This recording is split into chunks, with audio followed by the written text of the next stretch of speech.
nagbigay ng pamasko si Santa.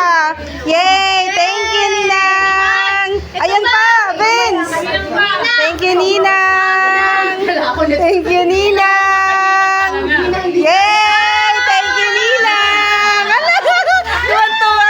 Mukhang hindi nga lang din si Brenty ang masaya, kundi pati na rin ang nanay. Bukod nga sa taunang palaro na ino-organize ng tita ko at ng mga pinsan ko, ay namimigay rin sila ng pamasko sa kanilang mga inaanak at sa kanilang mga pamangkin. Kaya naman tingnan nyo at abot tenga ang kanilang mga ngiti tuwing nakakatanggap sila ng regalo. Nakakatuwa lang silang panuorin habang tinatanggap nila ang kanilang ampaw galing sa kanilang Santa.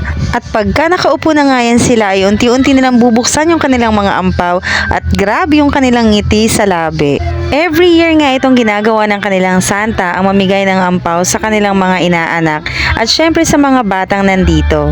Kaya bukod sa palaro ay eto yung kanilang inaabangan. Ang sarap lang talagang maging bata, no? Yung tumatanggap ka lang ng regalo, ng pamasko galing sa mga ninang, ninong at syempre sa mga tita, tito. Yung wala kang ibang pinoproblema kundi kung paano lang maging masaya maglaro at syempre tumanggap ng regalo tuwing Pasko. At dahil inaano ko rin itong napaka-cute na prinsesa namin ay syempre meron din siyang gift galing kay Ninang Mitch. At meron nga din ang kanyang Kuya Ice at Kuya Gab. Naalala ko noon ng mga bata pa kami, bigyan nga lang kami noon ng tinapay o kaya ng mga candy ay tuwang-tuwa na kami. Eto nga't nagtatawag na rin yung isa pa nilang Santa. Ang kanilang Ninong Pons na pagdating sa kanyang mga inaanak ay napakagalante talaga. Makwento ko nga lang sa inyo nung bata pa itong mga kuya ni Brenty, pag nakakatanggap nga sila ng regalo o kaya ng ampaw, ay dinediretso na nga nilang bigay sa akin.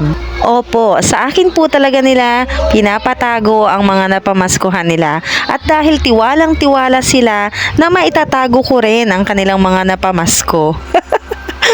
Pero syempre, binibili ko yon ng kanilang mga damit o kaya naman kung ano yung kailangan nila or gusto nila. At habang nagpapahinga na nga kami sa bahay, ay bigla nga may dumating ulit na Santa. Eto nga yung inaabangan ni Jao after namin magsimba kanina. Bless na kaninang! Wow!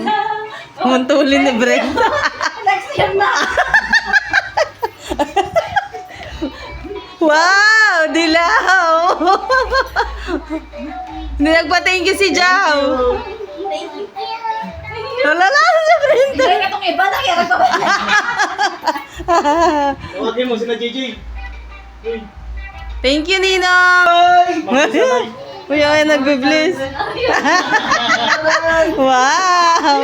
Ay, nagpa-thank you. Thank you rin. Brent, itago muna ni Mama Be. Ay, okay lang yun. Marunong, tingnan mo. Okay lang yun. Ano? Okay lang yun. Itago muna ni Mama Di, dali. okay lang yung sandaan kasi may damit ka na rin. Oo.